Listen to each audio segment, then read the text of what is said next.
Inselmulkom, illum għandna daqsxejn programm delikat, nista' ngħid. Għandna mistieden magħna dalwaqt indaħluh li huwa Matthew Grech, Segretarju Ġenerali tal-Abba u kif ukoll rappreżentant tal-IFTCC. Ħandaħluh mill-ewwel ħalli nibdew għandna xi domandi u jispjegalna daqsxejn fuq din it-terapija konversiva. Mela, Matthew, nilqab magħna. Matthew. Nsemmelkom, grazzi Mario u Rita u PM News. Grazzi lilek għajt l-istedina tagħna. Mela, Matthew, ħanibdew kif jgħidu mill-ewwel għal solido, naħseb imdorri. Tajjeb għax naħseb issa din imdorri taqlan fuqha, però aħna kif nixtiequ nagħtu leħen lil kulħadd u din kienet topic daqsxejn taħraq madwar id-dinja kollha, ħanejdu hekk, u ta' min ġifieri jidħol daqsxejn fil-fond. Jiena nħoss da topic huwa delikat ħafna, tajb u wieħed irid joqgħod attent x'jgħid u proprju kif iġib ruħu. Inti għandek ir-rwol speċi kont ex-gay u issa speċi tgħid illi irnexxielek ma nafx eżattament tispjegalna aktar inti. Forsi ħantuk l-introduzzjoni qabel nibda il-mistoqsijiet.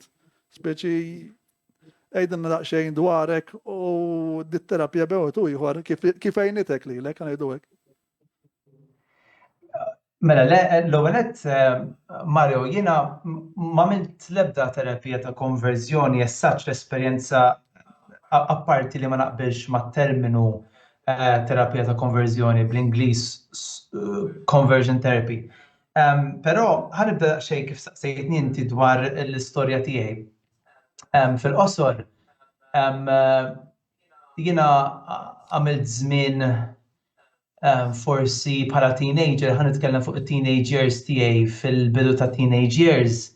Bdejt nara li aktar inħossni komdu mal-ħbieb femminili milli maskili. Probabbli għax kelli hobbies u kelli interessi li huma differenti ħafna mis-subien l-oħrajn ta' mpari. Allura forsi għalija kien diffiċli biex nirrelata ma' subien l-oħrajn. Forsi għalija kien faċli li nemmen gidba dwar l-identità tiegħi li jiena minix bħal subien l-oħrajn, li jiena għandi xi ħaġa differenti, li jiena ma nappartjenix għad-dinja tal-irġiel għax ma nagħmilx dak li l-maġġoranza tas-subien jagħmlu, pereżempju, jew m'għandix l-istess interessi bħal maġġoranza tas-subien li naf jiena li qegħdin madwari għal-mod tal-kelma. U xi drabi kelli ħafna low self-confidence minħabba din il-ħaġa wkoll. Kont inkun ħafna skomdu mas-subien għax kont qisni nħares lihom b'mod li ngħid istra kemm nixtieq li jiena kapaċi nintegra mas-subien bħalhom jew kemm nixtieq li niġi trattat ugwali hekk l-istess trattament bħalma jittrattaw isħabhom, whatever. U insomma, darba minnhom kont il-band li niftakar ukoll u bdew ċerti ħbieb tiegħi bdew jagħmlu jokes kif tajda bil-Malti, bdew jiċċajtaw eżatt li jiċċajtaw li jiena gay u mhux gay għax qabduni nħares lejn xi ġuvni b'ċerti mod u probabbli kien vera ġifieri. Però anke fil-fantażiji tiegħi ta' dik l-età kont inħares b'ċertu mod lejn is-subien. Però qatt ma kont nista' nifhem għal xiex għalija kienet xi ħaġa tal-mistħija ngħid il-verità, kienet xi ħaġa li hija personali li ma kontx lest li naqsama mal-familja tiegħi. L-ewwel nett għax vera ma kontx komdu bija nnifsi ma xtaqx immur nieħu din it-triq. Ta' dik l-età xtaqt li kolli tfajla tiegħi, xtaqt li kolli l-opportunità li niżżewweġ u jkolli tfal tiegħi għaliex le. Jiena kull ma xtaqt f'ħajti wara kollox li nkun raġel normali, raġel li kapaċi jgħaddi min norma tas-soċjetà. tajduli imma s-soċjetà hawn norma, jiena nemmen f'soċjetà dik li jgħidula eteronormattiva. Ġifieri li iż-żwieġ bejn mara u raġel huwa n-norma, huwa għandu jkun il-bażi komuni fis-soċjetà ta' kif nibnuha. U insomma, bażikament wasalt f'punt f'ħajti fejn kelli relazzjonijiet ma' bniet ukoll, waħda minnhom ġifieri damet ir-relazzjoni xi 3 xhur u kelli ħafna insecurity, ma kontx qed inħossni miġbud sesswalment daqskemm immaġinajt, apparti li kelli ġifieri problema wkoll ta' żina f'ħajti fejn ma naħsibx li kelli rażan u kontroll fejn jidħlu l-passjonijiet tal-ġisem ħanajt hekk f'ħajti. Insomma, u dil ħaġa kont inżomma li nnifsi xejn jinbena, kelli problema ta' pornografija wkoll għal dik qed nirreferi. Insomma, u qatt mela jekk jiena m'iniex kapaċi niżviluppa xewqat sesswali lejn is-sess oppost, x'ħajġri minn ħajti, kif ħankun kuntent, x'nista' nagħmel jien. U niftakar dak iż-żmien kienet saret moda illi fuq is-social media tiddikjara dak li jsejħula l-orjentazzjoni sesswali tiegħek, u kont qed nara li ċertu subien kienu qed jgħidu għax jiena bi u mhux bi, eċetera. U ħadd ċans jiena biex nipprova minn għalija nifhem lili nnifsi u esperimentajt ma' ċerti relazzjonijiet ma' subien u fil-veru sens ħassejtni komdu. U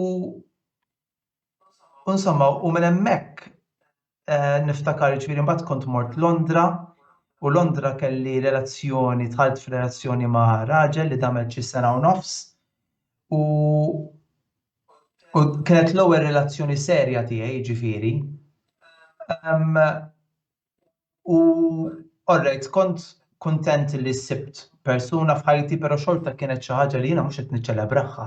Dil ħaġa jien żammejtha sigrita mill-familja kollha, ġifieri kif tista' tgħix hekk, fimt? U meta kont Londra kien hemm waħda mara li ġiet taqsam il-Vanġelu miegħi u ġiet tgħidli fuq Ġesu u x'għamel għalina fuq is-salib u xi jfisser għalina u kemm Alla qed jistenna risposta minn għandna, rridux nimxu warah jew le. U mort dħalt ġo knisja insomma u nista' ngħid li oġobni x-xogħol. Oġbitni li nkun parti minn knisja, ħassejtni aċċettat, ħassejtni maħbub, però ħadd ma kien jaf fuq dawn l-għażliet tiegħi ġifieri. Imma minn hemmhekk bdejt naqra l-vrus mill-Bibbja fuq l-omosessualità. Nispera mhux qed nieħu ħafna ħin imma. Right, ċans biex. Okay, thank you. U hemmhekk bdejt ġifieri nista' ngħid kelli kambjament spiritwali enormi fejn qabel l-Alla ma kontx nafu daqshekk personali, dejjem xtaqta, imma qabel kont ħossni ipokritu li l-Alla nfittxu biss meta jkolli bżonn. Però hawnhekk qisu ikkonsmani, Ġesu, ikkonsma li ħajti u meta ngħid ikkonsma li ħajti qed ngħid li l-preżenza tiegħu ġabet liberazzjoni u hekk libertà f'ħajti li qatt ma kelli. Il-ferħ, il-paċi ma' Alla kontinwu li qisek l-ebda droga fid-dinja ma tista' tik dal-ammont ta' paċi u ferħ. U bdejt naqra l-Bibbja u hemmhekk bdejt niskopri ċerti vrus fuq l-omosessualità fit-Testament il-Ġdid, it-tagħlim apostoliku ta' Pawlu l-Apostlu li aħna u Malta niftaħru ħafna bih. U hemmhekk bdejt suppost jiena ġifieri Alla jarani bħala omosessuali, x'inhi dil ħaġa. U bdejt nistudja, nfittex il-kliem bil-Grik biex nifhem aktar x'kienet jgħid Pawlu. U mbagħad meta dħalt fil-kliem fint illi l-omosessualità fil-Bibbja mhix identità bħalma nagħmlu għallum. U lanqas is-saċ mija feeling hija prattika. Jiġifieri irrelevanti x'inhuma x-xewqat sesswali ta' raġel jew ta' mara, jekk huma jkollhom x'jaqsmu sesswalment ma' persuna tal-istess sess, huma jkunu qed jikkommettu l-att tal-omosessualità f'għajnejn Alla u dak huwa dnub. Issa bħal kull dnub ieħor tista' tindem minnu, titlob maħfra lil Alla u titolbu l-qawwa biex inti terbu. So qed nitkellem minn perspettiva Kristjana. Ġifieri inti qed tara bdejt tara mill-ambitu reliġjuż li speċi li tkun omosessuali huwa dnub. Qed naqblu? Issa ħanagħmel pause hemmhekk fuq dak li qed tgħid, Mario. X'jiġifieri li tkun omosessuali? Jien qed ngħid li minn perspettiva ta' fidi nisranija li tkun omosessuali mhux għax tħossok miġbud lejn persuni tal-istess sess. F'għajnejn Alla nemmen jiena ġifieri minn perspettiva biblika u di jgħidha kull pastor tal-affarijiet tiegħu, kull raj spiritwali Kristjan tal-affarijiet tiegħu. Kif qed tgħid inti? Ġifieri jekk inti tipprattika l-omosessualità. Huwa l-istess ħaġa bħal meta jkun bniedem single, straight ħanejdu hekk biex nġibu l-istess eżempju, imur ma' mara mhux fi żwieġ. Sewwa naqblu. Proset. Eżatt. Skont il-Bibja u skont xtejt il-Bibja. Dan skont xejt Pawlu kif qed inti li kien apostlu. ċowe, kien mux ma kienx wieħed mill-mawżut mit-12 imma mbagħad ġi wara. Eżatt. Ġifieri jiena qed ngħid li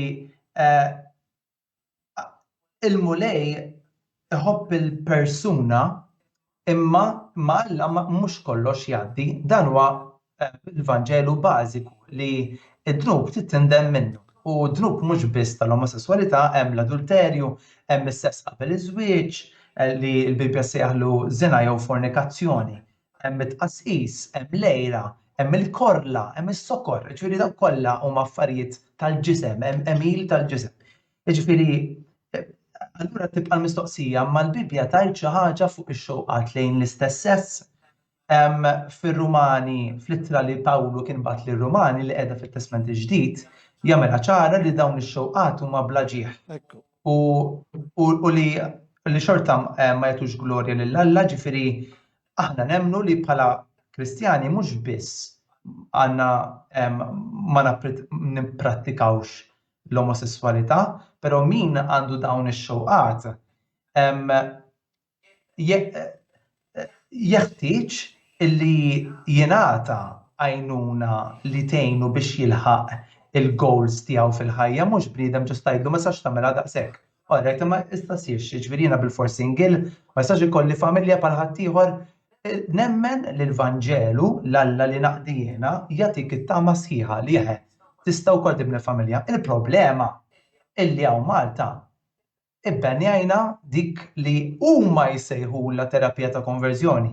Għax jgħidu kif inhi dak it-terminu. Mhux Malta biss huwa ibbenjatu dan ħafna pajjiżi fid-dinja. Proset. Matthew, jien qed nifhem il-punt tiegħek jiġifieri mill-lat Bibliku għaliex propju hekk hemm miktub fil-Bibja u ħadd ma jista' jmerih. U propju ħafna gejs jiġifieri jattakkaw propju din il-parti tal-Bibja li ma jaqblux magħha naturalment għax iħossu illi dina hija kontrihom all out ħanejdu hekk, speċi qed tmur kontrihom, però mill-Bibja ħanejdu hekk ukoll tgħid, mhux għax imur fuq il-Bibja, ma l-Bibja tgħid illi imħabba u speċi Alla ukoll speċi ġudizzju finalment fidejh. Speċi għadana palma qed ngħidu bniedem straight jista' imur ma' mara u għadnub il-fornication, whatever. Imma biex ma jidħolx daqshekk bibliku għaliex ix-xjenza mbagħad hija atea ngħidu hekk u dal qed insemmu il-konvers li ddawwar jew il-fehma ta' bniedem gej naħseb imbagħad ħatmur fuq lat xjentifiku u fuq lat bioloġiku wkoll. Jiena segwejt ftit x'inhu ma jgħidu fuq din il-terapija għanidu hekk u sibt xi ħaġa interessanti fuq bniedem jismu David Metson, ma nafx tafux, li huwa dan kien leader ukoll f'din it-terapija u kif ukoll u meqjus bħala il-Godfather ġal Amerika rigward di terapija dan kien bniedem li kien ukoll terapista għal 20 sena, kif ukoll qabel ovvjament kien gay, u li kien ukoll miżewweġ ma' mara għal 30 sena. Ġifieri dan irnexxielu ħanejdu hekk il-ġibda tiegħu inaqqasha propju mbagħad kien miżewweġ ukoll. Però ta' 57 sena dan ħareġ raġa' mallura għall-oriġini tiegħu ħanejdu hekk li kien gay u kitab ukoll ktieb li jismu How to Deal with the Unwanted Homosexuality.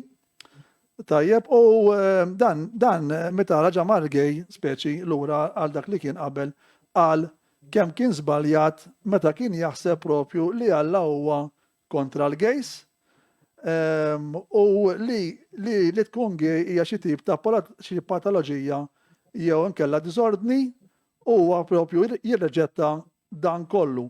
Kif ukoll jiddispjaċih minn dak li għadda minnu kif ukoll illi kien wieħed mill-arkitetti ta' dan kollu fejn propju kien qed jagħmel terapija lin-nies tajjeb biex propju jinbidlu u jiġu ma nafx straight ma nafx jew kella biex suppress their sexuality speċi. Jgħid ukoll li xejn ma jista' jbiddel il-ħsieb ta' bniedem milli propju jinqaleb jew ma jaqpax gay. Dan skont dan li qalqu mhuwiex possibbli. Issa il-mistoqsija huwa din it-terapija tinvolvi suppressjoni tas-sesswalità tiegħek jew speċi x'inhija dit-terapija propju fil-fema tiegħek? Biex immorru fuq lat issa mhux flat bibliku, għax lat bibliku nafuha. Speċi dak miktub fuq l-abjad, imma lat xjentifiku. Il-bioloġija, il-bniedem jaħseb li hu mhux jaħseb, hu miġbud minn twilidu dan l-istess sess tiegħu, dan kif tista' tit-terapija propju x'ħad tagħmillu. Ekku. Ara, sa ċertu punt, jekk nitlu fuq il-kelma suppressjoni, jiena naħseb li sa ċertu punt kull forma ta' terapija, ħalli ma ngħidx kull forma, imma ħafna forom ta' terapija jinvolvu li inti trażżan aspett tiegħek innifsek. Sewwa li tkompli tikkonferma li iva aħna il-bniedem uman huwa ħafna inklinat lej il-mewt u l-ansjetà u l-biża' ħafna drabi sa ċertu punt, ġifieri is-suppressjoni li trażżan lilek innifsek mhijiex xi ħaġa ħażina sa ċertu punt. Wieħed mill-frott tal-Ispiritu Santu minn aspett bibliku huwa r-rażan, jiġifieri nemmen li hija kwalità b'saħħitha li inti tkun kapaċi trażżan lilek innifsek biex inti tgħix ħajja bilanċjata u fil-paċi mal-oħrajn. Qed ninduna mhux wafqek illi inti dejjem qed jgħinek li kelma tal-Alla ħanejdu hekk. Però għal min ma jemmenx dak il-kelma tal-Alla. Tajjeb, ġifieri ma jemmenx li hemm Alla huwa għatiju u jħossu li huwa miġbut li sess oppost. Dit-terapija kif ħatejnu da? Tista' tbidlu da? Iva, il-ħaġa hi li il-maġġoranza ta' drabi in-nies illi ifittxu l-għajnuna għax forsi iridu jelbu jew irażnu ċerti feelings ma jagħmluhiex as such biex dawn isiru straight kif jgħidu bil-Malti jew huma jagħmluha għax ġenwinament number one ma jkunux iridu jkunu omosessuali f'ħajjithom. Jew ma jkunux iridu daw il-ħsibijiet transgender li għaddulhom minn moħħhom. Forsi għax għandhom żwieġ li qed jippruvaw isalvawh. Jew forsi għax kienu abbużati sesswalment meta kienu iżgħar u ma ħassewx li kellhom għażla fuq daw il-ġibdiet sesswali jixtiequ jelbuhom biex ikollhom tama bħal kulħadd. Mela ħafna drabi dawn jagħmluha ifittxu l-għajnuna għax għandhom trauma, għandhom uġigħ f'qalbhom illi ma jridux jibqgħu iġorru fil-ħajja ta' kuljum tagħhom. Issa ħafna drabi dawn jiskopru li meta xi ħadd jgħinhom jelbu it-trauma u l-uġigħ li kienet wara x-xewqat omosessuali tagħhom jew wara transgenderizmu u l-ħsibijiet transgender f'ħajthom, isibu illi ma jibqgħux iħarsu lejn l-istess sess bl-istess mod. La darba ikunu indirizzaw dak lu ġie jew dik it-trauma. Ġifieri dan ħadd ma kellimhom fuq isma' jekk tagħmel hekk, jew tisma' hekk, jew ma tagħmilx hekk, inti ssir straight. Ħadd ma ġie jgħidilhom hekk daw. Daw ġenwinament kienu fi kriżi emozjonali u fittxew l-għajnuna. U bħalissa il-Gvern Malti dawn in-nies jgħidilhom ma tistax issib l-għajnuna, ħannibbenjaw dan is-support all together. Issa din mhijiex mod ta' kif tilleġisla. Vera? Ovvjament. Kif qed tgħid inti mill-punt di vista tiegħek, però mbagħad hemm l-punt di vista forsi ta' ħadd ieħor li qed jitkellem b'mod differenti.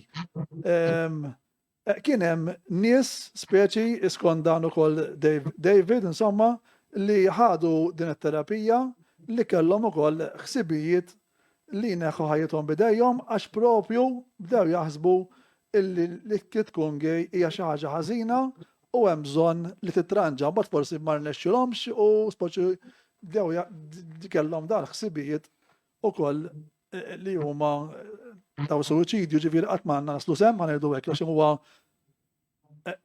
tajb. Tifhem li wieħed jasal speċi f'dak ħsibijiet u forsi nista' nifhem il-għaliex forsi dit-terapija qegħdin iwaffquha min-naħa tal-gvernijiet. Qal ukoll dan meta saqsilu din ta' News 4, saqsitu qaltlu taħseb li dit-terapija għandha tiġi band mill-Amerika dan Amerikan u dan speċi ta' minn ngħidu li xi 20 stat l-Amerika li bbenjaw, ġifieri fadal oħrajn li fil-maġġoranza li ħallewha, però għada għal speċi għaliwa għal any therapy that is based on the idea has a great potential of harming people and that kind of therapy should be stopped. Ġifieri da speċi wieħed mill-arkitetti ta' din terapija qed jgħid li speċi għandha titwaqqaf jekk hemm xi tip ta' harm speċi. Ma nafx jiena speċi hemm diversi ukoll pajjiżi kif edna l-ewwel qegħdin jibbenjawha u speċi hemm xjenza skont l-evidenza l-istess kien dal-programm hemm evidenza biżżejjed illi qed toħloq damage psikoloġiku kif ukoll ansjeta kif ukoll mistħija. Ma nafx intix taħseb dwar din, speċi għadni kemm qed ngħid. Jisu wkoll it-terapija, din it-terapija hija propju frod speċi li speċi titħallas flus imma ovvjament ħatasal imkien. Ma nafx il-ħsieb tiegħek jiġifieri fuq din x'taħseb inti. Jiena naf nies li kienu suicidal pereżempju għax fittxew l-għajnuna u l-gvernijiet ibbenjawha. Ġifieri ma nistgħux biss nisimgħu il-kamp tal-LGBT li qod tgħid tara daw suicidal għax qed jaħsbu b'mod ċertu mod fuq l-omosessualità. Hawn min id-disprat li ma jridx jiddilja mal-omosessualità f'ħajtu ma jridx din il-ħaġa laqas it-transgenderizmu u kien suicidal għax ma setax isib soluzzjonijiet tajbin madwaru. Jiġifieri in-naħa l-oħra tal-istorja teżisti wkoll u din il-medja ma tgħidix. Issa tagħmel ħsara din it-terapija hemm lista ta' studji li huma peer reviewed li ġew riveduti minn nies professjonali li juru li din it-terapija mhux vera hija ta' ħsara, anzi hija ta' benefiċċju għal min irida sa dik il-ħaġa. Jekk xatt ma jridix, ħadd ma qed jgħidlu biex ifittex xi għajnuna, però hawn min għandu unwanted same-sex desires, ġifieri dan ma jridhomx. Ma jistax jiġi fuqu terapist u jgħidlu u le dik inti kont imwielet hekk aċċetta lek innifsek u tkun kuntent. Le, għax dan inti regola waħda fit-terapija hija li inti ma timponix l-aġenda tiegħek fuq il-klient, la daġi u qed jgħidlek jiena ħankun mentalment aktar stabbli u aktar kuntent u fulfilled f'ħajti jekk din il-ħaġa ma tkunx aktar f'ħajti. Inti bħala terapist suppost tgħinu jasal għall-lan tiegħu mhux toqgħod tindaħallu u tgħidlu x'inhu tajjeb u ħażin. Jiġifieri jekk dan qed jgħidlek isma' jiena dħalt hawnhekk u jiena għandi l-mara tiegħi, għandi tfal, qiegħed fi żwieġ u kuntent ħafna fi żwieġ, imma għandi problema b'dawn il-ġibdiet lejn l-irġiel. X'nista' nagħmel biex insalva żwieġ tiegħi? Jiena ma rridx nitlef iż-żwieġ tiegħi u tfal tiegħi għax il-familja tiegħi hija l-aktar ħaġa importanti f'ħajti. X'ħa ngħidulu lil dan? Ngħidulu itlaq il-mara tiegħek, itlaq it-tfal tiegħek u mur mal-irġiel. Din it-tip ta' għajnuna li qed noffru biex għas-soċjetà biex nibnu familji tagħna. Dina soluzzjoni daqsxejn kif qed ngħidu delikata ħafna. Issa ħanaddik għal Rita Xrita propju studjat il-psikoloġija. Nidħol mill-lat psikoloġiku. Allura hemmhekk. Mill-lat reliġjuż ħanitkellem. Ovvjament aħna qed nitkellmu mhux blat reliġjuż biex wieħed jifhem għax jekk nitkellmu blat reliġjuż nistgħu noqogħdu fuq dak li hemm l-iswed fuq l-abjad kollu u I mean nistgħu nagħlqu l-programm. Għax lat reliġjuż huwa ħaġa ma mill-lat xjentifiku mbagħad huwa oħra. U dan huma nies wara kollox li kitbu ma ejja ma nitlux fil-Bibja għax imbagħad nitlu hemm ħafna xi tgħid. Mela, bħala terapija eżattament din x'tinvolvi għax jiena milli mit-tfittxija li għamiltu mir-riċerka għandek il-counseling ma nafx hekk taqbilx miegħha, jiġifieri forsi hemm xi affarijiet oħra, hemm il-visualization, għandek is-social skills training, għandek il-psychoanalytic therapy, u mbagħad jidħol ukoll lat spiritwali fejn interventions bħal prayer u dawn l-affarijiet. Tista' tispjegana forsi fil-qosor eżattament x'tinvolvi dit-terapija u min jipprattika din it-terapija? Ikollu liċenzja? Mela, jiena ovvjament peress li m'iniex terapista ma nistax nitkellem as such għat-terapisti, però naf li jeżistu disċiplini differenti għax ovvjament hawn ħafna psychological methods differenti. Infatti l-IFTCC sabet nies professjonali madwar id-dinja illi prattikaw disċiplini differenti mal-klijenti tagħhom. Issa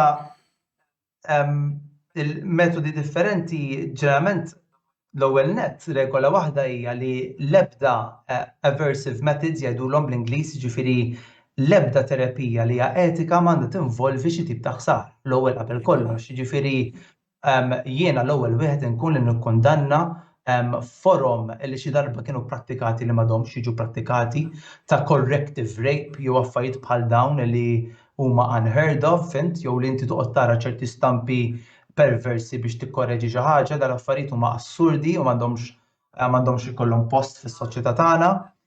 Però li aħna naqblu magħha hija talk therapy li inti dħalt ma' persuna li inti tafda, issa jekkux persuna pastorali, jew jekkux persuna sekolari, terapist, whatever, li inti dal-persuna inti qed tipproċessa il-ħajja tiegħek, il-memorji tiegħek, l-esperjenzi tal-ħajja, uħud tajbin uħud ħżiena, u sib xi ħadd li tista' tafdah li qed jgħinek tipproċessa u forsi għandu techniques tiegħu, għandu metodu tiegħu ta' kif jieħdok f'dan il-proċess, però qed jgħinek tifhem lilek innifsek aħjar, qed jgħinek tifhem li jista' jkun hemm rabta bejn l-esperjenza tal-ħajja u x-xewqat u l-iżvilupp sesswali tiegħek. Infatti sar studju li ġie ppubblikat anke fuq Science Magazine illi up to 92% tal-fatturi li jikkontribwixxu għall-imġiba omosessuali huma mhumiex native, ġifieri mhumiex għax kont imwieled hekk. Huma purament fatturi ambjentali fit-trobbija u fl-iżvilupp ta' dak il-tifel jew tifla. Okay. Qed ngħidu up to 92%, ġifieri din hija xjenza issa, aħna mhux qed nitkellmu bibi hawnhekk. Ix-xjenza turi li hemm rabta maġġuri, il-maġġoranza tal-influenzi huma ambjentali, environmental factors. Issa din il-liġi li għandna chapter 567 hawn Malta tinjora din ir-realtà xjentifika. U taf x'tgħidilhom il-Maltin intom imweldin hekk u ma tistgħux tinbidlu. Issa aħna nafu li jekk inti dawn ix-xewqat ġew mill-esperjenzi tal-ħajja, aħna nafu li jekk inti għandek problema li ġejja mill-esperjenzi tal-ħajja, jekk inti tmur ġo counseling room, suppost ħassib għajnuna, għax mhix xi ħaġa li ma tistax tinbidel hija mill-esperjenza. Ġifieri hemmhekk fejn qed naraw li l-liġi li għandna u Malta u f'ħafna pajjiżi oħrajn mhijiex xjentifika, hija ideoloġika. Infatti, jekk taqra liġi xi naqrajta kemm darba, tibda billi tieħu pożizzjoni ideoloġika u tgħidlek jekk inti temmen li waħda minn daw il-kombinazzjonijiet ta' karatteristiċi hija ħażina, inti malin u imqarraq. Ġifieri hija l-liġi qed titkellem għal kulħadd. Forsi jiena għalija din il-ħaġa mhix pożittiva f'ħajti mhix tajba, min inti bħala l-gvern u x'se tieħu inbilli toqgħod tindaħal fil-ħajja personali ta' bniedem fl-espressjoni tas-sesswalità tiegħu. X'ħaj gwadanna dal-gvern? X'interess għandu li jidħol f'xi ħaġa sekk personali? Jista' jkun il-pariri li għandu l-gvern huma illi daw it-terapiji ħajġibu iktar forsi nies suwiċidali kif qed ngħidu għax jidher li hemm evidenza. Skont Dave Metzen ġifieri hemm biżgħet evidenza li qed toħloq ġifieri damage psikoloġiku kif ukoll ansjetà u kif ukoll ngħidu ma ġifieri dawn.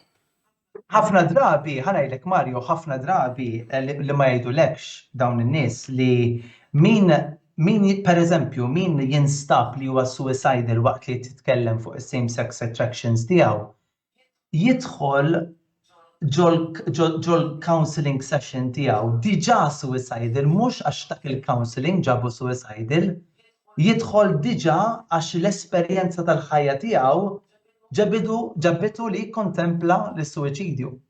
Issa hemm ħafna lok b'dal affarijiet fejn jitlu riċerki, ġifieri hemm problemi pereżempju f'riċerki li jippreżentaw ħafna drabi l-LGBT lobbies fejn ma jirrappreżentawx random sampling, jiġifieri li n-nies ikunu magħżulin selectively biex jippromovu ideoloġija waħda u hemmhekk hemm problema. Għax allura m'intix qed tirrappreżenta lill-poplu b'mod ugwali. Il-peer reviewed research li jitkellem dwarha jiena għandha random sampling, allura hija aktar bilanċjata u tista' tkun aktar kredibbli. Il-problema hija li l-gvern qed jisma' qampina waħda biss u hija waħda ideoloġika tal-LGBT. Issa mhux ovvja dawk huma pajjiż. Imma ħanwaqfek naqażejra Matthew, għax aħna tkellimna mill-lat issa psikoloġiku qed ngħidu meta jkun hemm persuna li qed tħossha omosessuali ħanejdu hekk għaliex jista' jkun l-ambjent li trabbit fih jew ċirkostanzi tal-ħajja, pereżempju inti spjegajt tajjeb fil-bidu fejn inti bdejt tħoss ċertu emozzjonijiet meta inti kont teenager. Però ma nistgħux neskludu l-fatt li hemm persentaġġ ukoll li din hija xi ħaġa bioloġika fejn ikun hemm żbilanċ fl-ormoni, hija natura fejn ikun hemm jew nuqqas ta' testosteron jew inkella estrogen fis-sistema li din tiġi mill-embryon, jiġifieri minn ġol ġuf, u din hija xi ħaġa li wieħed ma jistax jeskludiha. Allura b'din it-terapija fejn wieħed li jkun twieled b'dan il-mod u persuna li minħabba ċirkostanzi qed tħossha b'dan il-mod, ma naħsibx li jkun ġust imbagħad għal dak li jkun imwieled bis-sistema tiegħu bioloġika kif inhi naturali, ma taħsibx li ħajkun hemm imbagħad isu konflitt ma' dil persuna li ħadd tħossha hi mhix parti mis-soċjetà mbagħad? Mistoqsija tajba, Rita, il-ħaġa li il-newspapers sekolari stess jammettu li l-ebda gay gene ma nstabet. Jiġifieri, fil-kwestjoni ta' whether they are born or not, ħadd ma huwa 100% born gay, impossibbli xjentifikament. Infatti, għadni kemm kwotajtlek li biex il-bioloġija taffettwa same-sex behavior up to 20-something%, mhux aktar, il-maġġor u fejn jidħol environmental factors up to 92%. Jiġifieri l-environmental factors dejjem għandhom rwol aktar maġġuri fuq il-bioloġija f'kull każ ta' raġel jew mara li huma jitqabdu b'dawn il-ġibdiet. Da żgur, imma ma tistax telimina mbagħad il-persentaġġ li ieħor mhux hekk? Ekku, le naqblu flimkien, ġifieri, tgħidli pereżempju tini eżempju prattiku tal-aspett bioloġiku tagħha din. Ħaddik eżempju. Jiena pereżempju imwielet b'dispożizzjoni emozjonali jien aktar bniedem, aktar raġel intuitive forsi, aktar sensittiv u jiena nikber niġi interpretat li jiena femminili għax jiena twajjeb, pereżempju. Le, imma skużani, mhux hekk biss, għandek il-muscular system. Ġifieri din hija xi ħaġa mill-endocrine, aħna tngħidu għandek il-pubic hair, jiġifieri għandek fatturi qegħdin hemmhekk huma viżibbli, jiġifieri mhux ġast għax inti tħossok, imma huma qegħdin hemmhekk ukoll. Proset, din importanti ħafna li tissemminti li hawn min pereżempju bħala tifel li jkun insecure ħafna għax ikollu bone structure. Eżatt. Aktar żgħira. Mhux ħanagħmlu mmorru fuq dan il-persuna ngħidulu inti inqas raġel mill-oħrajn minħabba bone structure hekk ħanittrattawhom l-irġiel. Aħna suppost l-irġiel ngħinuhom jiskopru il-maskulinità tagħhom u ngħinuhom jaffermawha and we empower them to be the men that God created them to be. Mhux ngħidulhom għax inti għandek idejk żgħar mela inti isma' ħjar tilbes parokka ta' mara tilbes tibda għax huma dawn l-affarijiet li mbagħad qed nitkellmu fuq environmental factors li mbagħad jinfluwenzawhom b'mod il-sesswalità tagħhom tiżviluppa ċertu mod. Ħanajt xi ħaġa oħra interessanti li Rita u Mario li aħna maħluqin li nkunu miġbudin lejn dak illi huwa misterjus għalina, dak li huwa unknown. Għalhekk sa ċertu punt fin-natura kif Alla dejjem naraw dik il-norma fis-soċjetà dak il-pattern li l-raġel għandu ħafna ħbieb irġiel jagħmilha magħhom għandhom interessi simili imma n-nisa ma jafhomx biżżejjed huma misterjużi għalih affaxxinat bil-mara għax ma jafix biżżejjed hija misterjuża.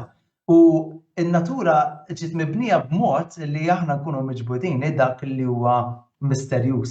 Allura f'każ ta' pereżempju jiena meta kont żgħir jiena spiċċajt għax pereżempju jiena nħobb il-mużika u ħafna mill-boys kienu qegħdin fl-isports jilagħbu l-futbol u jiena ma jogħġobniex il-futbol u ħija jogħġbu l-futbol, missieri jogħġbu l-futbol, jien spiċċajt nagħmilha ma' tfajliet għax kont iħossni sejf magħhom għax dawk mhux jaqbdu jagħtuni bil-pon fint għax jiena raġel u devil.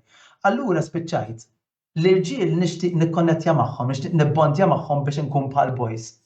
Imma għandi l-stumbling blocks. Allura saru huma misterjużi għalija, fint? Mbagħad dik il-ħaġa fetwat li l-iżvilupp sesswali tiegħi. Issa dal-affarijiet ma nafx għaliex għandna noqogħdu l-bogħod minn din il-konversazzjoni li frankament hija interessanti ħafna kif taħdem is-sesswalità. Imma ħanajdlek meta inti bniedem taqbdu tgħidlu born that way cannot change, tafx qed tagħmillu? Qed tgħidlu issaqsix mistoqsijiet, tipprova x'tifhem. Li fl-opinjoni tiegħi tisraq minn dak it-tifel jew minn dak ir-raġel qed tisraqlu l-opportunità li jifhem lilu nnifsu aktar u jifhem ir-rabtiet bejn fejn hu issa u dak li ġara fil-passat tiegħu. Imma again naħseb jiena qed tirreferi mill-lat psikoloġiku meta jkun hemm ħsibijiet, pereżempju fil-każ tiegħek inti kont ċert li kont gay jew kellek dubju? Issa di vera mistoqsija tajba. Għax jiena naħseb ħafna fuq dal-affarijiet. Jiena ngħidlek li hija kważi impossibbli li ssib raġel li kompletament m'għandux ġibda lejn is-sess oppost. Aħna naħsbu li kull persuna li jiddikjara, jiena ngħidlek, jiena ċertu konvint għax nafha mill-esperjenza tiegħi wkoll. Il-maġġoranza tal-irġiel, pereżempju, nitkellem fuq l-irġiel, jew nies li jidentifikaw bħala omosessuali ma jafux li għandhom ġibda lejn is-sess oppost, imma dik il-ġibda hija ħafna inqas minn dak li jesperjenzaw lejn l-istess sess. Għax is-sesswalità number one hija fluid. Aħna nemmnu li s-sesswalità mhijiex fissa, hija fluida. Infatti aktar hija fluida fin-nisa milli fl-irġiel. U din għalita femminista stess, Lisa Diamond, għandha ktieb she's an open lesbian, but she will tell you li s-sesswalità hija fluid. Ġifieri. Meta tgħid fluid imma minħabba il-fattur tal-ormoni, pereżempju, peress li l-mara nafu wkoll li jkun hemm ċertu perjodu fejn din l-ormoni ma jkunux daqshekk stabbli? Jista' anke pereżempju nisa li hemm stejjer veri li smajt bihom jiena ta' pereżempju mara li tkun ġiet imsawta minn raġel fi żwieġ tagħha pereżempju u mbagħad toħroġ u tibda tfittex mara b'mod romantiku u ta' relazzjoni serja, jiġifieri. Għax l-esperjenza tal-ħajja egen mill-lat psikoloġiku li hemmhekk qed jidħol il-fattur tal-moħħ. Issa aħna meta nħarsu lejn Sigmund Freud pereżempju, ma kienx jeskludi l-fatt mill-lat xjentifiku fejn il-persuna tista' titwieled b'dawn il-genes jiġifieri u ma jeliminax. Fil-fatt minn dak iż-żmien minħabba t-tabu li kien hawn u kellna l-omosessualità kienet teżisti tista' tgħid minn dejjem, minħabba t-tabu li kien hawn kien hemm problemi wkoll ta' ansjetà u depressjoni fejn illum il-ġurnata forsi issa aktar infetħet fl-apert, però wieħed irid joqgħod attent issa hemmhekk irridu noqogħdu attenti. L-ewwel tifhem minn fejn ġejja din l-emozzjoni. Jekk hix xi ħaġa bioloġika jew xi ħaġa minħabba s-soċjetà u minħabba il-fattur li qed naraw speċjalment fuq il-medja u anke f'cartoons ta' tfal li qed qishom qed iħawdu l-identità ta' tfal. Jiġifieri dik hija fattur importanti ħafna fejn jiena nagħmel enfasi anke bħala ġenitur li dejjem inti tkun taf x'inhu għaddej, x'inhu ma jaraw wuliedek għaliex hemmhekk nafu l-fattur fejn jista' jaffettwa jinfluwenza il-moħħ tat-tfal. Jiġifieri hemmhekk dik hija fattur importanti ħafna. Però mbagħad ma nistgħux neliminaw li jkun hemm tfal li twildu b'mod bioloġiku kif diġà semmejt u dawk ukoll iridu ikunu aċċettati parti mis-soċjetà u jħossuhom liberi li billi jesprimu dak li huma fil-verità huma bħal kulħadd. Jiġifieri dik hija importanti fil-fema tiegħi. Rita, nixtieq inżid ma dak li qed tgħid li ħafna drabi ma nitkellmux fuq din, però biex inti jkollok relazzjoni ma' persuna għandek ġibda fuq 3 livelli, mhux livell wieħed biss. Għandek ġibda spiritwali, għandek ġibda fir-ruħ u għandek ġibda sesswali.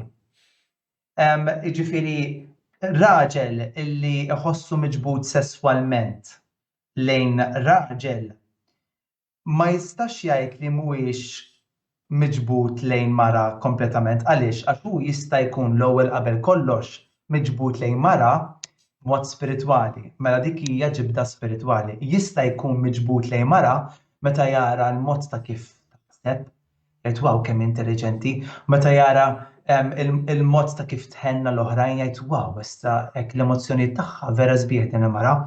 Mela hija xi ħaġa assurda li ngħidu li raġel kompletament mhuwiex miġbud lejn mara. Jeħtieġ li nħarsu lejn il-ġibda b'mod bilanċjat. Raġel jista' iħobb mara u jagħti lilu nnifsu l-mara. And at the crux of this discussion hija l-mistoqsija x'inhi l-imħabba. X'inhi l-imħabba? Il-raġel li naspira ħafna li nkun bħalu f'ħajti jismu Mike Davidson huwa kollega tiegħi u kien iżżewweġ ma' Lenore għax kien iħobba. Imma kellu konflitt sesswalment u ħaseb li għax ħajdur lejn Kristu f'ħajtu dawn il-ġibdiet kollha ħajsperixxu f'daqqa, imma ma kienx il-każ. Iżżewweġa lil Lenore għax kien iħobba imma mbagħad dak iż-żmien fittex l-għajnuna u mnalla kienet din għajnuna għax għenitu biex isalva żwieġ tiegħu. U llum il-ġurnata għadhom miż-żewġin sal-lum illum daqsxejn anzjan ukoll, però jirringrazzja lill-Alla li sab l-għajnuna u llum il-ġurnata advocate jipproteġi full-time id-dritt tal-irġiel u n-nisa li mhux biss ifittxu imma jsibu l-għajnuna għax għalih kienet id-differenza bejn li jsalva żwieġ jew li jitilfu għal dejjem. U please note kellu tifel u tifla dan. Jiġifieri imma x'ġara kien iħobba. Però kif qed tgħid inti, Matthew, kif qed tgħid inti nsaqisek qed tgħid.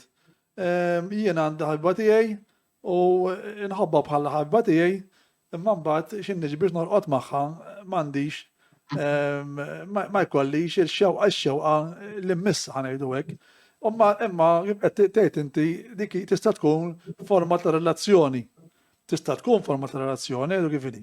Però is-sesswalità tiegħek teqpa' xorta dik li inti ma tħoss ġibda sesswali lejn dik il-mara li għandek miegħek alla volja tħobba u alla volja tħossok komdu kemm tħossok komdu magħha ġifieri hemmhekk kull konflitt propja, qed tifhem għax nifhem jien għandi ħbieb irġiel, fimtu nħobb ixir għatta il-ġranet magħhom u ngħidu kelma u x'naf jien u mmur nieħdu biex forsi nieħdu drink, eċetera, eċetera, fim, u nieħu biex iktar frankament ġieli npalla magħhom milli npalla ma' mara, ġifieri, però mbagħad iktar minn hekk ma jkun hemm xejn. Speċi fimt, is-sesswalità tiegħi hija miġbuda lejn mara. Tifhem ġifieri jien nara ġisem femminili, ħanejdu hekk ix-xewqa dik ngħidulek sesswali hemmhekk. Speċi allura hemmhekk fimt hemm daqsxejn ta' Aħna Mario m'aħniex qed ngħidu li hija sitwazzjoni ideali ta' li tkun fi żwieġ u m'intix miġbud lejn martek hija sitwazzjoni sfortunata ħafna. Però jiena naf pereżempju storja ta' xi ħadd ġifieri raġel li kien abbużat sesswalment meta kien żgħir, dan qatt ma oġbu l-irġiel bl-ebda mod għadu sal-lum, però meta daħal fi żwieġ ma' martu kellu dik li jsejħula impotency issues, jiġifieri ma setax ikollu ħajja attiva sesswali, ġifieri ma sax tajlu mela forsi gay, you know. Jeżistu minn kollox da teżisti minn kollox. Jista' anke ċertu mediċini li waslu. Jista' jkun mediċina, dik hija storja oħra li inti tkun impotenti għaliex forsi kollek diversi affarijiet. Jista' jkun stress, stress, whatever, u forsi dwejja, jew forsi jien naf, forsi kun qatlek xi ħaġa. Eżatt. Fuq kollox tista' jiġri. U ħafna relazzjonijiet jitterminaw propju anka propju fuq kelma waħda li dak li jkun iġġielu ma jħossokx iktar komdu miegħek. Naqshekk, jiġifieri mbagħad ovvjament ħajrriflettu kollox dawn xi tiġi fl-intimità ma' dik il-persuna ma tħossok komdu, ovvjament ikollok tittermina. Imma dina still, once again, mhijiex xi ħaġa li inti ħassetek hekk minn dejjem, fimt? U mbagħad għal tħossok hekk ħatmur propju tgħid ħammur ma' raġel issa fimt? Naħseb jiena ma naħseb li tiġri imni fid-dinja reali, forsi jkun hemm każijiet, forsi jgħid ħammur nesperimenta, mela le jista' jkun jiena smajt nies li marru jesperimentaw u propju kunu straight jew xorta, ġifieri ġrat tiġri. Eżatt. U l-ħaġa li l-akbar grupp ta' identità sesswali huwa eterosessuali, ġifieri raġel miġbut lejn mara jew mara miġbut lejn raġel. Wara dak il-grupp L-akbar grupp ta' identità sesswali huwa dak li jsejħulu mostly heterosexual. Jiġifieri dawn huma irġiel jew nisa li jħossu ġibdiet sesswali lejn kemm is-sess oppost u anke l-istess sess. Għal-bajja. U dawn ħafna drabi jkunu fażi imma meta ġew studjati daw il-grupp ta' nies mostly heterosexual jew bisexual jew mixed attracted skont x'ħan sejħulhom. Il-maġġoranza tal-każi dawn daru għal relazzjonijiet ma' sess oppost mhux mal-istess sess. Issa aħna ngħidu dawn in-nies hawn Malta nies li qed jesperjenzaw din il-ħaġa u jridu għajnuna ma jridux din is-struggle f'ħajjithom għax iridu jissettiljaw u jkollhom il-familja tagħhom. Dawn ma ħaqhomx għajnuna jekk huma jaspiraw biex ikunu biss eterosessuali u ma jridux din il-konfużjoni f'ħajjithom. Jiġifieri għaliex ġifieri. Ma jidhirlix li hawn pereżempju sesswologi u hawn counseling therapies oħrajn. Iva, però il-problema hija Rita li kull l-għajnuna li jrid jagħti l-gvern hija gay affirming. Jiġifieri, b'din il-liġi li għaddiet, il-gvern bl-aktar mod ċar irid jinnormalizza l-omosessualità u transgenderizmu. B'mod illi jgħid jekk inti taħseb illi huwa ħażin li kollok ġibdiet lejn l-istess sess, inti mqarra, ġifieri din il-liġi bdiet pożizzjoni ideoloġika. Ġifieri jekk ikun hemm terapija li ġejja minn bażi ta' heteronormative society fejn inti norma għandha tkun naqblu li norma tkun l-eterosessualità fis-soċjetà, nemmnu li dik hija l-aqwa s-soċjetà. Jekk inti għandek dik il-point of view, il-gvern jikkondannak. Ma m'għandix tkun hekk għaliex qed jimponi din li titkellem dwar l-identità tal-ġeneru x'hekk rigward it-triti tal-identità tal-ġeneru naħseb u x'hekk bħala gvern. Ekku, infatti ħanaqraħħax għax aktar tagħmel sens qasira. Att dwar l-affermazzjoni tal-orjentazzjoni sesswali, l-identità tal-ġeneru u l-espressjoni tal-ġeneru. Hawnhekk jgħidlek li afferma li l-persuni kollha għandhom orjentazzjoni sesswali, identità tal-ġeneru u espressjoni tal-ġeneru. U li l-ebda kombinazzjoni ta' dawn it-tliet karatteristiċi ma tikkostitwixxi diżordni, marda, defiċjenza, diżabilità jew nuqqas ieħor. Issa smagħha din, jekk fil-Bibja l-omosessualità huwa dnub, mela din il-liġi hija antikrista għax din il-liġi tgħidlek jekk inti taħseb li l-omosessualità hija dnub, sewwa inti imqarra u malin mela din il-liġi hija antikrista, m'hemm l-ebda kelma oħra liha. Anzi, tipprova tagħlaq il-ħalq tal-fidi nisranija u mbagħad jgħidlek. U dan l-att qiegħed biex jipprojbixxi prattiċi ta' konverżjoni bħala prattiċi qarrieqa u malinni jew interventi kontra l-orjentazzjoni sesswali, l-identità tal-ġeneru u jew l-espressjoni tal-ġeneru. Apparti minn hekk, din il-liġi għandha konfużjoni fiha nfisha. Għax filli tgħidlek isfennet illi il-professjonisti ma jistgħux joffru din il-prattika bl-ebda mod. U mbagħad tgħidlek illi il-kelma prattiċi ta' konverżjoni ma tinkludix servizzi jew interventi relatat mal-esplorazzjoni jew żvilupp ħieles ta' persuna. Mela qed jgħidulek il-professjonisti ma jistgħux jipprattikaw din it-tip ta' terapija, imma jistgħu jassistu lin-nies fl-esplorazzjoni ħielsa tagħhom. Mela konfużjoni l-ewwel qabel kollox. U mbagħad tisraq l-tfal mill-ġenituri għax it-tfal li huma taħt 16-il sena dawn ma jistgħux jirċievu xi forma ta' pariri mingħand xi ħadd illi l-omosessualità pereżempju mhijiex desirable, mhijiex xi ħaġa pożittiva għall ħajja, sa il-gvern qed jindaħal fuq it-tfal tiegħek. U jġib qed joħloq kultura li t-tfal jistgħu jirrapportaw lill-ġenituri. Allura qed Tajjeb toħloq ngħiduha li din mhux qed isseħħa Malta biss, ġifieri f'pajjiżi li huma membri fl-Unjoni Ewropea it-trattat huwa wieħed u qed ikun implikat f'kull fil-fatt ħajjiġi ffirmat ġewwa l-Unjoni Ewropea qiegħed pending bħala bill ġifieri mhux bħala pajjiż, mhux bħala Malta, mhux bħala gvern Malti, imma wieħed tajjeb li għamilha ċara iżda li ħarġet mill-Unjoni Ewropea. Ekku, infatti il-globalizmu hija problema serja ħafna għax hawnhekk qed nitlu Malta għadha sovrana għax nafu li kienu Fuq dik m'għandniex dubju. Proset, għax il-United Nations kienet qed timbotta din l-aġenda, dik il-verità, għandha pjan ta' Sustainable Development u qed tippoxja issa hawn Malta, thank God jiena nemmen li m'għandniex ħruxija ta' liġi, però hemm pajjiżi li vera ġabet tant oppressjoni li anke lil knejjes qed tpoġġi restrictions u limiti serji ħafna fuqhom, speċjalment il-pastors.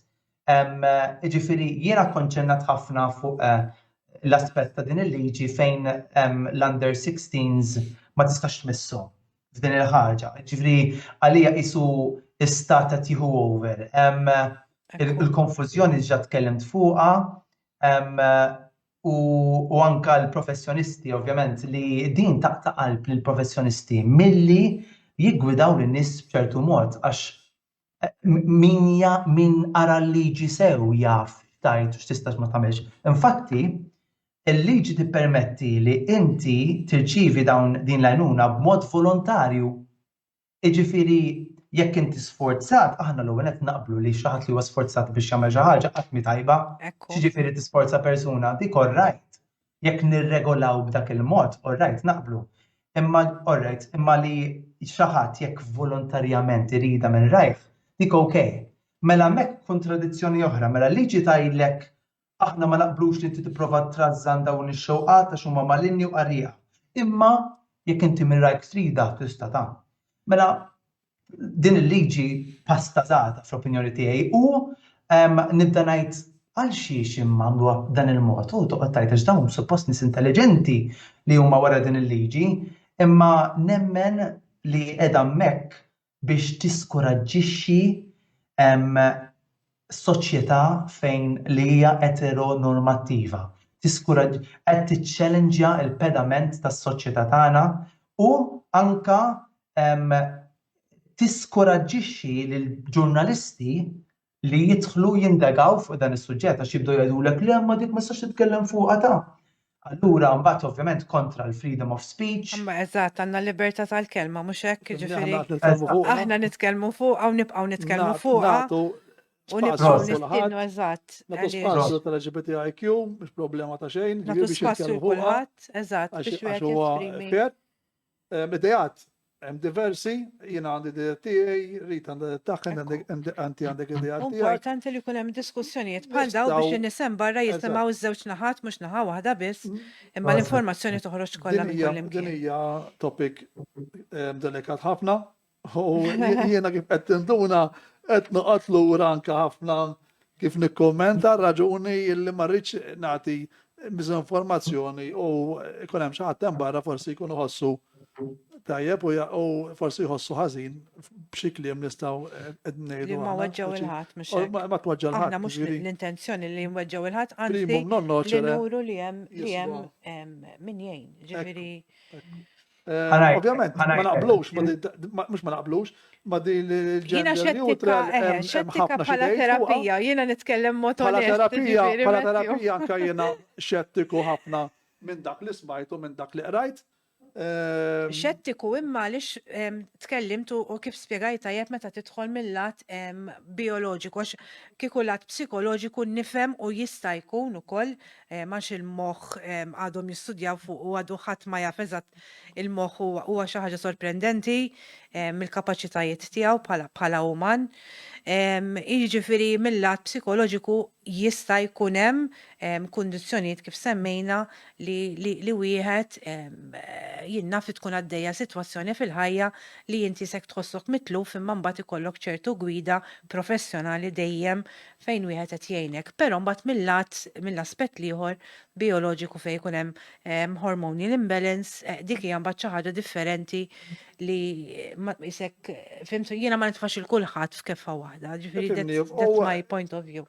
Parti mir-reliġjon, għax inti semmejt ħafna ir-reliġjon huwa vast ħafna mhux kulħadd jemmen fl-istess reliġjon, lanqas hawn minnu Kristjan, hawn min mhux, hawn minnu ateu, hawn min għandu reliġjon illi jemmen li jista' jkollu partners differenti, ġifieri hawn minnu satanist, ġifieri wkoll, ġifieri hawn differenti, ġifieri tirrispetta ir-reliġjonijiet kollha u bħala gvern nifhimni ma jistax jgħid jiena ħan nirrispetta biss dak li huwa Kristjan u l-komplement ma jeżistux u kollha għandek il-minoranza u di tkun minoranza li tirrispetta wkoll l-opinjoni tagħha. Ġifieri però mbagħad nemmen ukoll li ma tistax tmur to the extremes lanqas u speċi anke tfal iddaħħallhom ideat li forsi dawn għalihom għakun għadhom ma żviluppawx speċi u daħħallhom affarijiet ġarasom li tkunu li ħamlu ħsara bil-banda l-oħra u mbagħad lanqas trid li tfal ma tallimhom xejn illum id-dinji dik li u bħal speċi ċertu Aħna tallimna Mario, fi żmien opportun. Ma ċertu affarijiet pereżempju tfal jiġu mbabsa pereżempju minn adulti huwa tajjeb illi tfal ma jaqgħu sikta u jgħidu dak li kienu qed iġarbu u propju jikxfu u propju l-iskola l-edukazzjoni hemmhekk għandha forsi timbutta ħafna fuq dak il-lat illi jisma' pereżempju jien naqbel li jkun hemm speċi tagħlim illi tifel jew tifla tallima illi inti m'għandek speċi ħadd tħalli xi ħadd imislek il-private parts tiegħek. Tifhem u propju u tifhem allura hemmhekk iva hemmhekk naqbel full li għandha tiġi din, tifhem li inti il-konsens ma tħallix xi ħadd imissek. Il-mod ta' kif twassal il-messaġġ. Il-mod kif twassal il-messaġġ, però mbagħad ovvjament li inti tmur fl-estrem illi jkollok il-gender zero speċi u M'hemmx boy, m'hemmx girl. M'hemmx boy u m'hemmx girl u inti mill-lat bioloġiċu speċi tgħid illi raġel. Naturalment l-umanità qed tbiddilha l-identità tagħha. Eżatt, ma tistax tagħmelha, nemmen ma tistax tagħmelha anki għaliex id-DNA huwa korporat fl-għadam tiegħek anke jekk inti tmur tagħmel riċerka speċi jinnaf ħadd tmur issib katafru li ilu mejjed forsi 1000 sena dana jagħmlu testing tad-DNA u jgħidu dak ir-raġel sa x'ħan jgħidu dan kien zero x'kien jgħidu ma nafx. X'kien barcode minn dak tgħid li kien raġel jew kien mara ġifieri. Jien naħseb li hemm żbilanċ fimt enormi, fimt bejn iż-żewġ fazzjonijiet u naħseb li jintlaħaq dal-bilanċ illi ngħidu di mara għaliex il-partijiet tagħha huma ta' mara. Dan huwa raġel, partijiet huwa ta' raġel. Issa jekk huwa raġel iħossu miġbut lejn raġel, ħassu l-raġel m'hemm xi ħażin u daqshekk jekk mara l-istess tħossha miġbuda lejn mara m'hemm xi ħażin u forsi jekk mara tħossha miġbuda lejn bowt jew raġel li huwa miġbud lejn bowt m'hemm xi ħażin. Issa hawnhekk però Mario tinħoloq problema oħra jekk hawnhekk b'dan ir-raġunament nibża ħafna li għada pitada u nemm li ħad tiġri dan ir-raġel miġbud lejn 3 nisa u 4 nisa rrid jiżżewweġ ma' 4 nisa. U hija okej jekk iħossu hekk korrett, mela. Mill-istatata jew ma fija xi ħażin. Dan raġel miġbud lejn tifel ta' 5 snin u vera jħobbu rrid jixtielu kollox. Orrejt dak tgħaddi wkoll. Ġifieri irridu narfu verament il-ġibdiet u mhix tajbin jew ħżiena. Però tinsiex li ħadd tmur fuq tifel għax din xi ħaġa oħra, issa qegħdin jgħidu li inti tkun pedofilu huwa xi ħadd li twieled pedofilu u jħobb l-tfal. Però jiena once again it-tifel hemmhekk u mbagħad it-tifel qed tirrejp jaħil għaliex dan kontra l-konsens tiegħu mela hemmhekk jiġi rejp. Issa jekk it-tifel għandu 18 sena, all right, imma jekk inti dat tifel mhux qed jagħti konsens tiegħu tajjeb dik huwa rejp. Ġifieri m'hemmx kelma x'tgħidlu, ġifieri hemmhekk huwa il-ħsara li jista' jagħmel pedofolu f'dak il-każ, ġifieri li inti bniedem iħoss ġibda lejn tfal tista' tkun, però jekk jopera sesswalità tiegħu hemmhekk qed jirrejpja tfal. U hemmhekk nara ħsara jiena ma narax ħsara li l-raġel jew mara suq għandha ġibdiet li tfal, però once li għandha ġibdiet u once li topera dawk il-ġibdiet, u mbagħad hemmhekk ħajkollna problemi. Tifhem bħala soċjetà hemmhekk ma nistax inħallik inti għax għandek il-ġibdiet lejn tifel u mbagħad ħatmur mis-tifel, hemmhekk ħajkollna problemi serji. Tajjeb hemmhekk żgur dik ma tistax wieħed jaċċettax dak qed tagħmel xi ħaġa kontra l-volontà ta' tifel.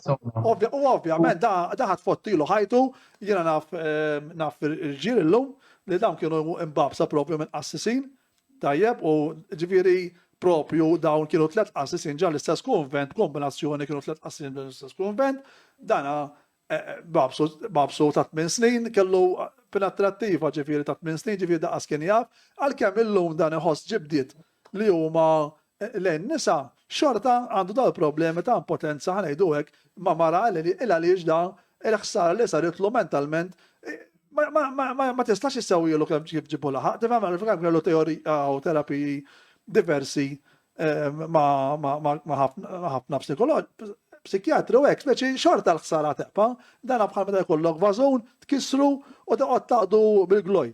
Imma sim ħajqba hemm.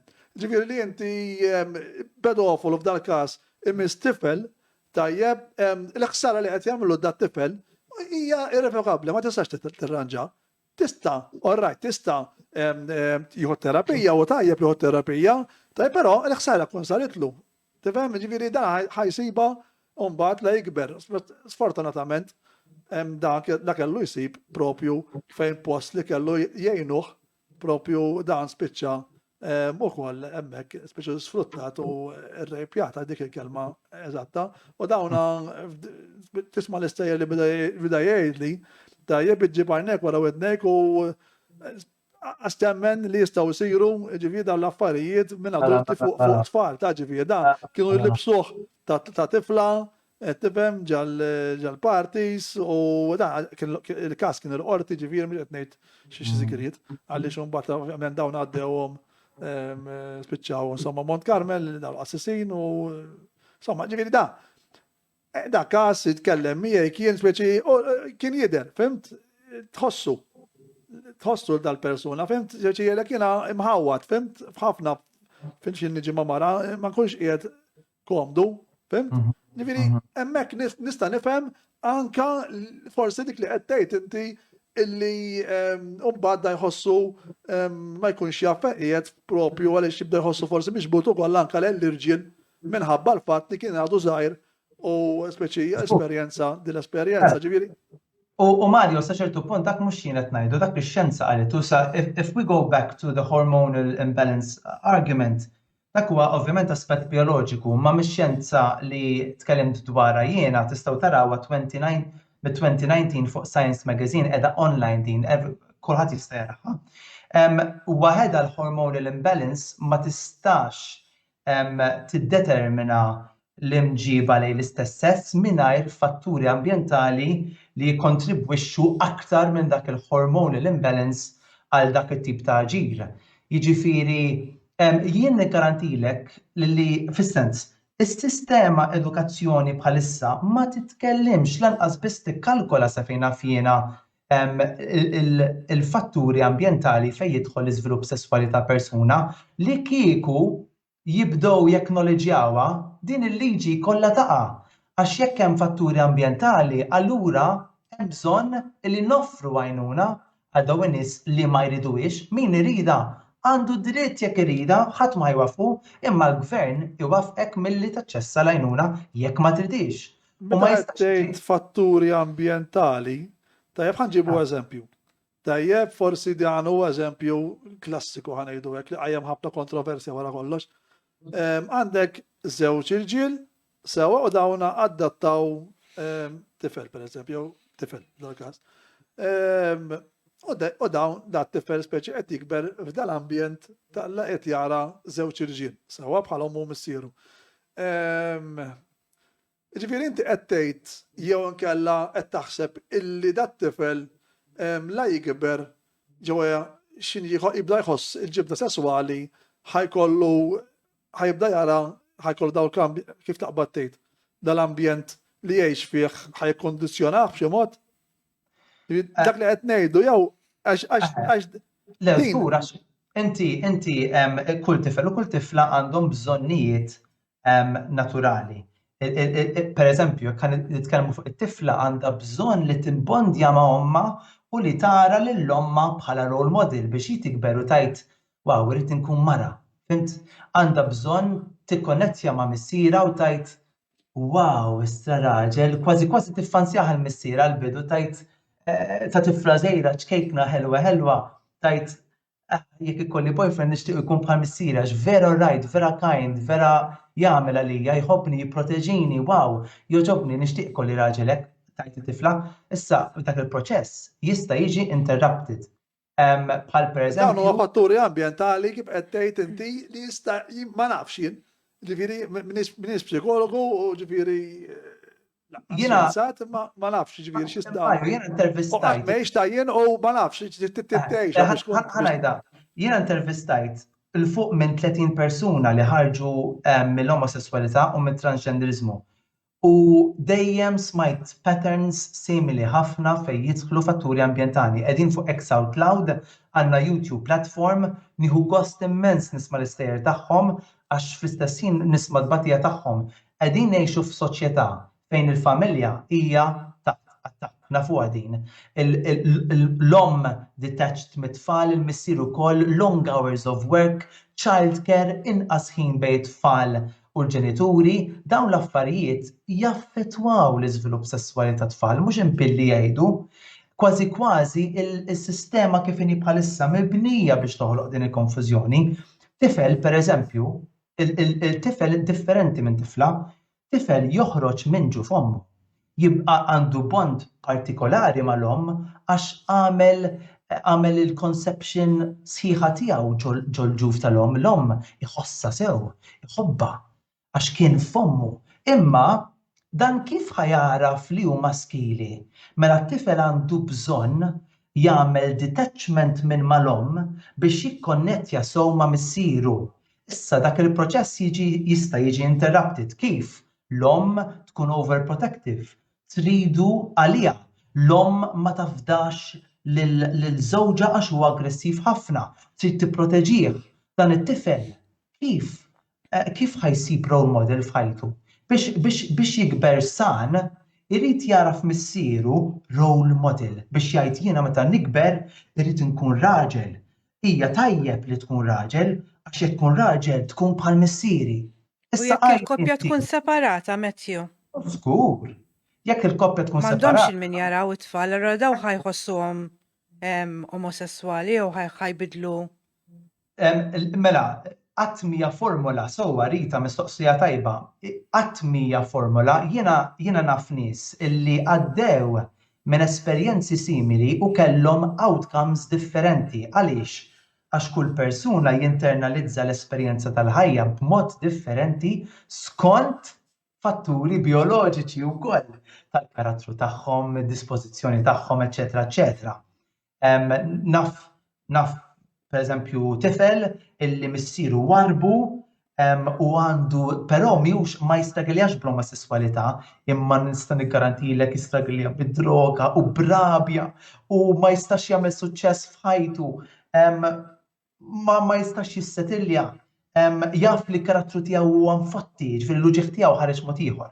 Però hawn min jiżviluppalu b'mod sesswali għax dik ix-xewqa li jibbondja ma' persuni tal-istess sess spiċċa issesswalizzaħħa jgħidula hawn min ċerti terapisti jsejħula eroticized envy li dik il-lejra meta tara dik ġiex ġuventuri jibbondjaw f'dik il-biberija sabiħa ma' xulxin tgħir biex tesperjenzaħħa u psikoloġikament you eroticize it, tiġi żviluppata f'xewqa sesswali u jgħidu hemm min jikteb studjużi jgħidu to survive issir din survival mechanism biex żgur jibbondja ma' persuni tal-istess sess.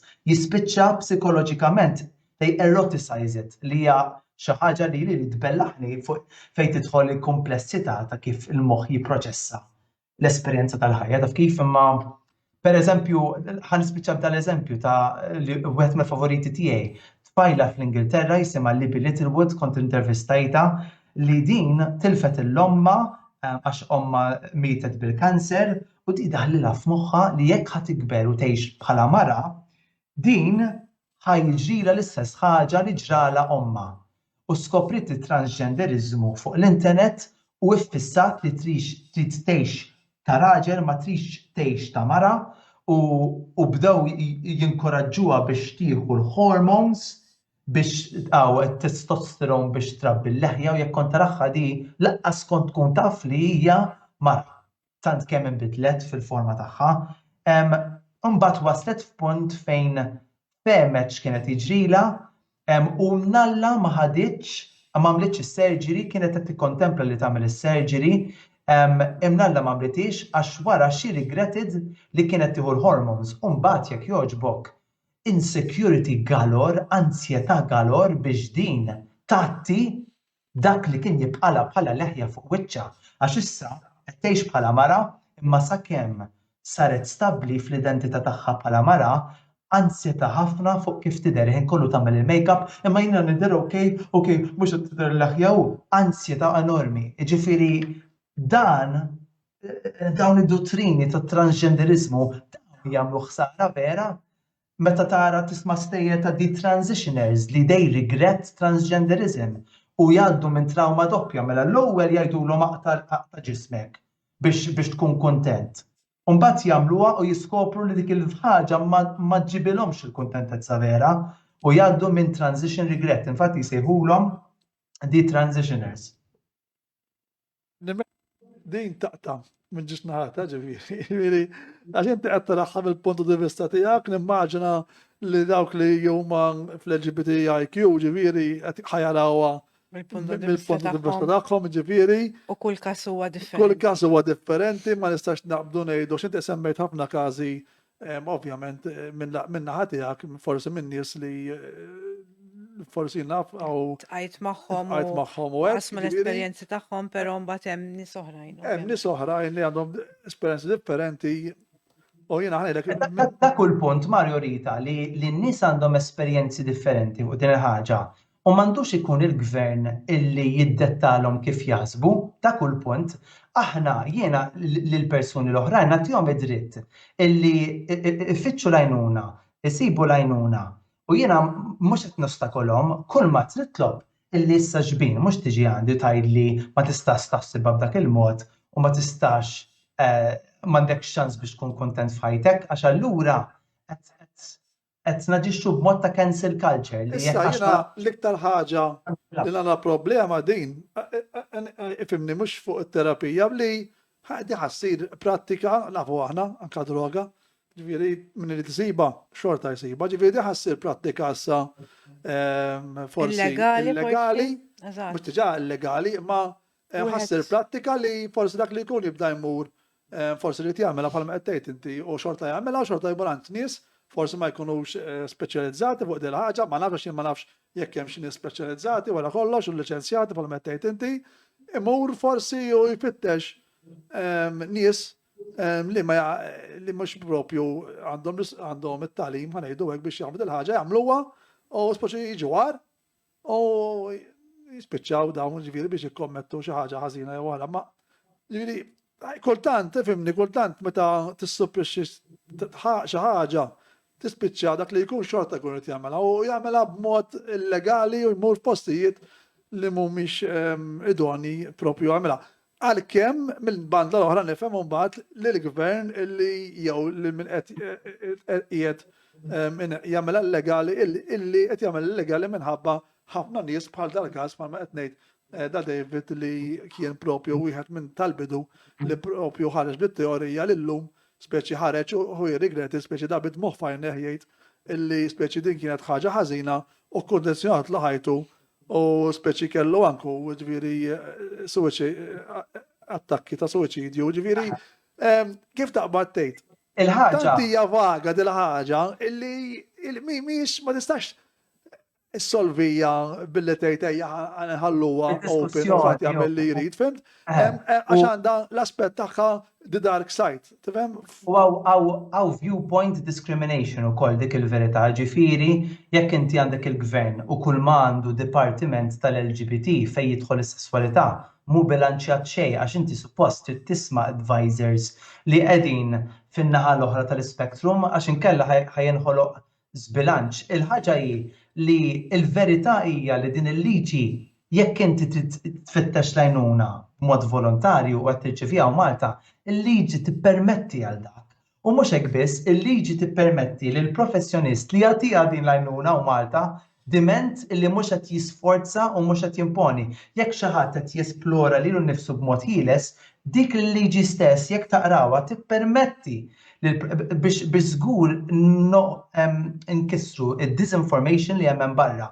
Il-professjonist jista' jagħti din l-għajnuna lil xi ħadd li qed ifittixha b'mod volontarju u xi ħadd jista' jsiba diment li mhux sforzat bl-ebda mod. Jiġifieri biex nkunu ċari.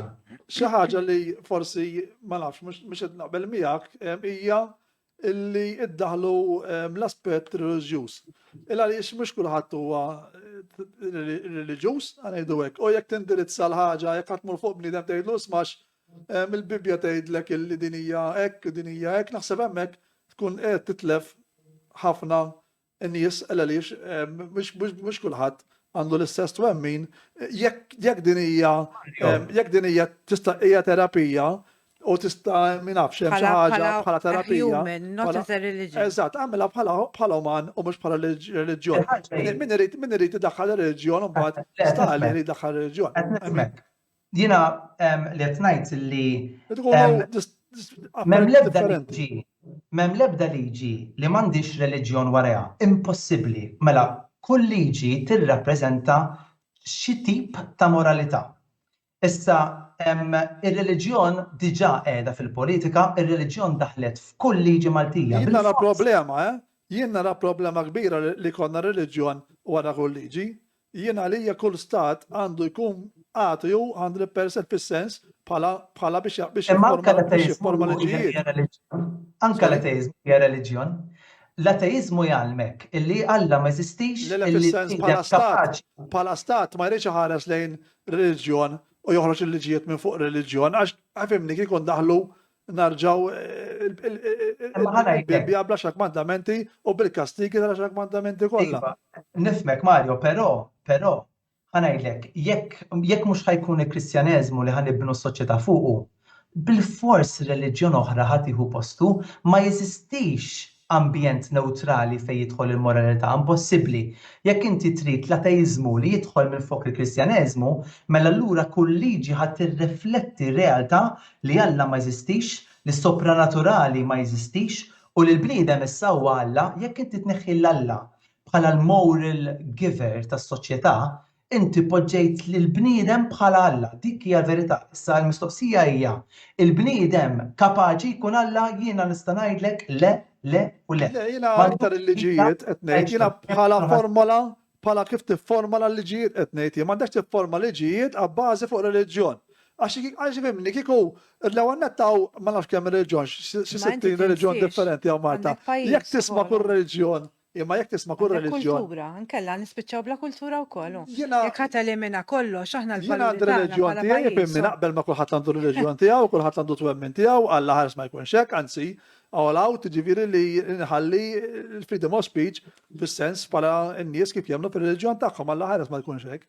Għax inkella tkun Titleft jiena nemmen li titleft l-identità tal-pajjiż. Ħanġibu eżempju, pereżempju għandek il-Kattoliċiżmu. Jekk nimxu mal-Kattoliċiżmu jekk ġifieri l-ikbar parti tal-poplu Malti huwa Kattoliku. Allura għax nagħmlu ġifieri l-gvern ħajadotta liġijiet minn fuq il-Kattoliċiżmu, ġifieri ndaħlu Mhux bħala liġi, bħala fundamentaliżmu, ġifieri inti tabbaża s-soċjetà Għax inkella kien ħadd titlef dik l-identità tal-pajjiż, dik hija l-identità li tagħmilna Imma aħna allura Saudi minn aħna Arabia, Maltin. allura Saudi Arabia ma jew l-Iran. Tirrispetta reliġjonijiet oħrajn, Imma- però fil-pajjiż tiegħek tħaddan dak li inti dejjem il-valur ta' dak li trabbejt fih. Inkella ħadd titlef dak, ħadd titlef kollox. Ekku. Imma jekk tieħu każ per l-Islam. ċertu pajjiżi Mhux ħajbidlu. ċertu pajjiżi tantu li tkun gej jew ħażin li għalquk. Imma dik Imma dik hija liġi bbażata fuq reliġjon. Għalhekk qed Issa, jgħidlek Matthew, aħna tnajdu li jekk il-Kristjaneżmu ikun ir-reliġjon tal-Istat, xi frott ħajoħroġ minnu? Sowa, qed ngħidu familja b'saħħitha bejn raġel u mara, qed ngħidu le għall-mewt, le għall-abort, le għall-eutanasja, qed ġifieri. Ħadd niftaħ li ħamla topics. Ħadd niftaħ ħamla topics. Jkollna nagħmlu programmi Ibni, nagħmlu wieħed fuq reliġjon, u nistidnu m'għandix problema, u niddibattu reliġjon kemm trid, u nieħdu gost. Mhux problema xejn. Imma ħanitlu fuq l-abort, u fuq il-mewt, u fuq l-għażliet l-oħra kollha u nispiċċaw niftħu. Il-punt huwa li qed nagħtu stima għolja lil ħajja.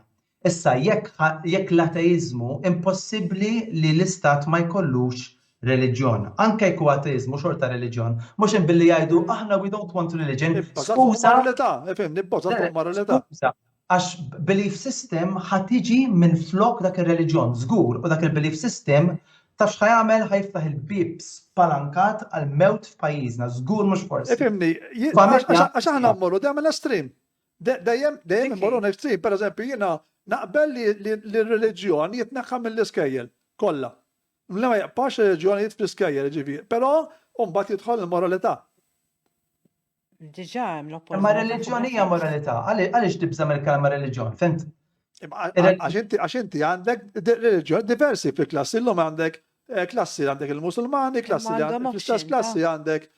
Issa għandhom l-ethics, ġifieri minn ma jridx bħala ġenitur jista'. Ma jiena jkun għamela on rule li kulħadd. Ma allura reliġjon jispiċċa mill-iskort. Issa fil-knisja tiegħek. Ejja neqirdu allura l-lingwa Maltija xaw Malta mhux Maltin biss, għaw l-Ingliżi, Spanjoli, Ġermaniżi, mela inti tibda tibda hekk, tista' teqret kollox. Għax di l-idea ta' utopja fejn kulħadd huwa l-istess da mhijiex realistika. Le, ma jimil qed ngħid li toħroġ mill-iskola ma tistax tmur il-mużew għall-argument le. Jekk jiena familja li jiena għandi beliefs kattoliċi u rrid nibgħat it-tfal tiegħi il-mużew, għandi kull dritt. Jekk inti jinnaf għandkom għand il-pastor, għandek kull dritt. Tifhem ġifieri, però żgur li ħajkun hemm konfrontazzjoni bejn kattoliċi, per eżempju, żgur, u reliġjonijiet kristjani oħra. Ikun hemm konflitt għax ikun hemm ignoranza. Għax hekk inti bniedem jaċċetta u jirrispetta reliġjonijiet oħra, jiena pereżempju jekk jiena nħaddan ċertu reliġjon u inti tħaddan ċertu reliġjon, il-mentalità li daħlunna li aħna ma nistgħux ngħixu flimkien dik hija gidba. Dik hija gidba. Ġifieri aħna nistgħu bħala reliġjonijiet il-koll flimkien bħala umani, għax inti dik li tagħmlek minn int, l-umanità mhux ir-reliġjon, dak huwa fattur, dak huwa twemmin li kull bniedem joss, kull bniedem iħaddan, però ma jfissirx li ma tistax titħallat ma' nies oħrajn li ħadnu reliġjoni differenti. Illi qed ngħidu ġifieri l-iskola, fimt? L-iskola Għalhekk l-edukazzjoni l-umanità. Importanti l-edukazzjoni. L-umanità qabel kollox, fint imbagħad il-twemmin tiegħek tista' tagħmlu d-dar kemm trid. Jien it-twemmin tiegħi jiena jkolli uliedi nista' ngħidlek ċaru tont li fil-relazzjoni tal-reliġjon ma joqgħodux. Ħadd. Għax jien nemmen li r-reliġjon, ħafna reliġjonijiet huma the root of all evil. Ġifieri dik għandix nemmen jien, ġifieri mhux għax jien m'iniex Kristjan, ġifieri għax nemmen fil-Bibja u fil-Kristu, però ma nimponijiex fuq it-tfal spropju biex nimlilhom moħħhom minn dik l-età fuq diversi reliġjonijiet u mbagħad la jikbru jażlu x-xewqa ta' Kristu ma ta' tarbija, preżentat fit-tempju, u mbagħad tagħmel 30 sena, ġifieri jażel mir-rajħ imur jitgħammet. U propju minn hemmhekk bida l-Ministeru tiegħu, ġifieri ma nafx jiena. Jekk inti mbagħad sa ċertu punt, ovvjament jekk temmen li dak li tħaddan inti huwa l-verità, Ġesu qal jien it-triq il-verità u l-ħajja. Għal min verament jemmena dik, jiena jekk ngħaddija lit-tfal tiegħi mhux qed ngħaddi reliġjon lit-tfal tiegħi, qed ngħaddilhom persuna li huwa Imma qed l-verità. tgħaddi idea, inti qed tinfluwenza. Qed nimponi l-ħajja Imma le, ma qed tinfluwenza l-tfal tiegħek minn età żgħira illi din hija biss it-triq li inti għandek issegwija xi insegwija. Bl-istess ħaġa, inti feċi bħal inti qed tgħid ta' żewġ persuni li huma tal-istess sess. Tajjeb dawn għandhom l-istess sess u inti qed tara dawn il-ġis persuni li għandhom l-istess sess, mela bl-istess mod u maniera, inti qed tara tifel jew whatever, qed tara żewġ persuni li għandhom l-istess ideoloġija fejn tidħol reliġjon.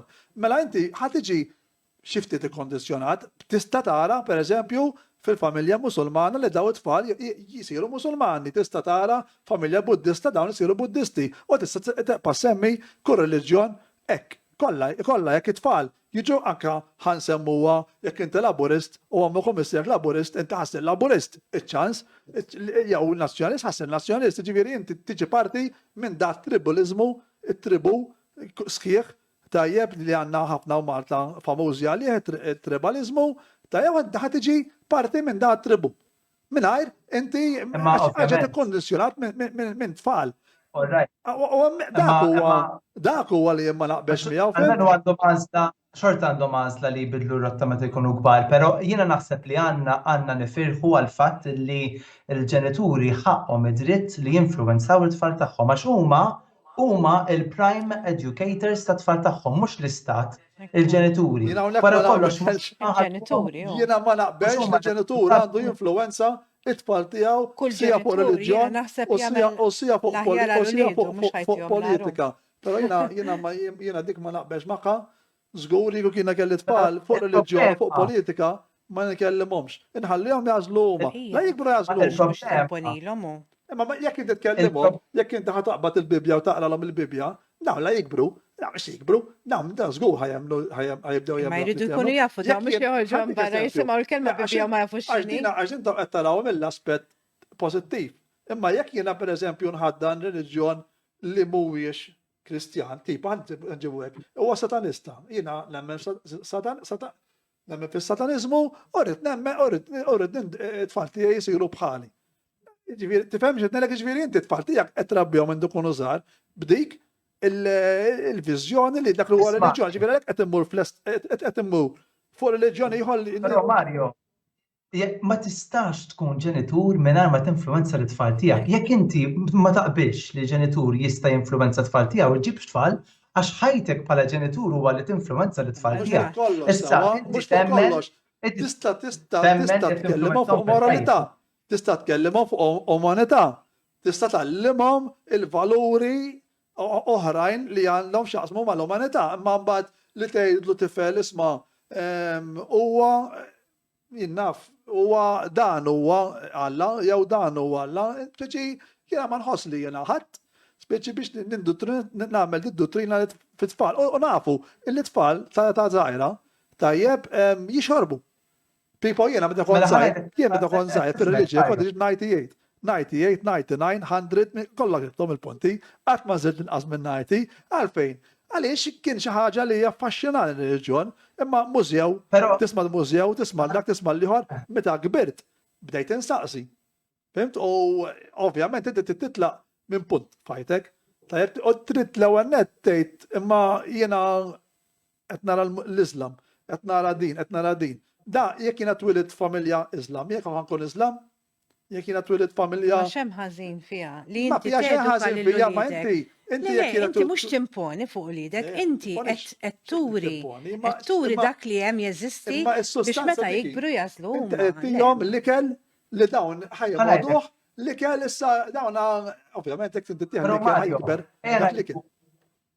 Ngħidu, inti ma taqbilx li pereżempju l-ġenituri jgħid it-tifel tiegħu dan huwa Alla, taf li inti jekk ma tgħidlux min huwa Alla xorta influenzajtu, inti ma tajtu l-ebda informazzjoni fuq Alla u influenzajtu b'mod li dan Alla laqqas jikkalkulah. Jiġifieri inti tinfluwenza mhux biss meta tgħaddi ċerti dottrini, anke meta ma tgħaddihomx lit-tfal tiegħek tkun qed tinfluwenzahom b'mod. Ġifieri jista' jkun hawnhekk għandek punt validu, ġifieri ifhimni ħanejlek tagħmel x'tagħmel taqlaħħa dejjem, ġifieri. U aħjar naħseb il-ġenituri Ta' għandu biex tagħmel- l-informazzjoni milli jsibuha barra. Tagħmel taqlaħħa dejjem, però jien naħseb li jekk ikun hemm il-moralità u t-tfal jitgħallmu fuq kull reliġjon li hawn available, mbagħad huma jkunu jistgħu jażlu x'l-aħjar għalihom.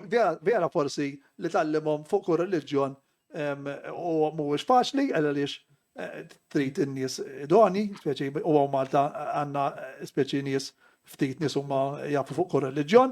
Però Il-qofol ta' kull reliġjon, jekk tħares li reliġjonijiet huwa wieħed ta' imħabba rispett imma paċi. issa Ġifieri- jien naħseb mhux jaqbel Il-reliġjon- miegħek Matthew fuq din. Ma nafx, Ġifieri, imma għax tħares- minnu Kristjan ferventi, mhux se jgħidlek li huwa l-Budda li huwa Imħabba paċi. mħabba Alla, jgħidlek li dak huwa Mhux Alla. idolu fake. Naqblu Matthew Huwa fuq din. profeta, le? Jena, ovvjament, jena konvent li Buddha f'ħajtu għamel ċertu ammont ta' affarijiet tajbin u koll. Żgur. Imma inti temmen li Kristu huwa l-gate l-uniku triq li biex ħadd ma jidħol għand Alla jekk ma jgħaddix għand Ġesu Kristu. Mela l-Budda mitluf. Il-Bibli jekk tgħid, issa jekk ħanimxu b'mod bibliku, daqs jekk il-Budda mitluf. Biex ismu Muhammad mitluf. Għax ma għaddix, għax ċaħadek, mela dak skont il-testament ġdid, dak huma mitlufin, mela inti hemmhekk qed tindunaw, hemmhekk qed toħloq ċertu battibek hawnhekk mal-Iżlam, ħad teħloq battibek mal-Buddisti. Mela għalhekk ir-reliġjonijiet jien qed ngħid li at a certain point in time dawn jifirdu mhux jaqdu, jekk tgħallem il-moralità u jekk tgħallem ir-reliġjonijiet kollha, u mbagħad in-nies jitgħallmu jgħixu flimkien. Tajjeb, jekk inti qed għandek manwal u jgħidlek iddaħħal il-reverse flok il-first, jekk inti ħaddaħħal il-reverse ħatkisser il-magna. Jekk inti ħatimxi. Inti però għandek kunċett, Mario, li allura inti qed taħseb li għax inneħħu r-reliġjonijiet kollha ħansolvu xi ħaġa, nista' niggarantilek illi mu ħansolvu xejn. Id-dawl dement li għadna f'din id-dinja, id-dawl u d-lam ħajbqaw ħabtu ma' xulxin, jiena nemmen illi ħatkun it-tieni miġġja ta' Ġesu Kristu li ħassolvi l-affarijiet fejn ħajissepara l-midinbin minn mal-qaddisin għal dejjem ta' dejjem u hemmhekk ħajkonna futur illi ħajkun solvut għax id-dlam ħajqu dak li ħaqqu u d-dawl ħajqu dak li ħaqqu. Imma il-bnedmin fl-imkien ma nemmenx li ħajrna xilhom isolvuha din il-problema. Xi darba nagħmlu programm persuna minn reliġjoni differenti u nista' niggarantixxi jien minn hawnhekk qabel ma nagħmlu l-programm li ħafna mill-valuri mill-qofol tar-reliġjon huma kollha l-istess u jwasslu dejjem għall-istess punt. Jekk taqra jekk wieħed jaqra l-Bibja mhux jaqbel miegħek żgur. Le, ma nagħmlu hawn naraw tajjeb challenge. Żgur ħajkonna konfrontazzjoni ta' sabiħa ngħidu hekk. Ta' skur. Ta' min forsi ħanet il-valuri għadin Matthew, nirringrazzjaw fil-kont Thank you, Matthew, thanks. Il-lejla tajba. Il-lejla tajba u slima miegħek. Grazzi. Nerġgħu niltaqgħu, thanks. Good night. Grazzi.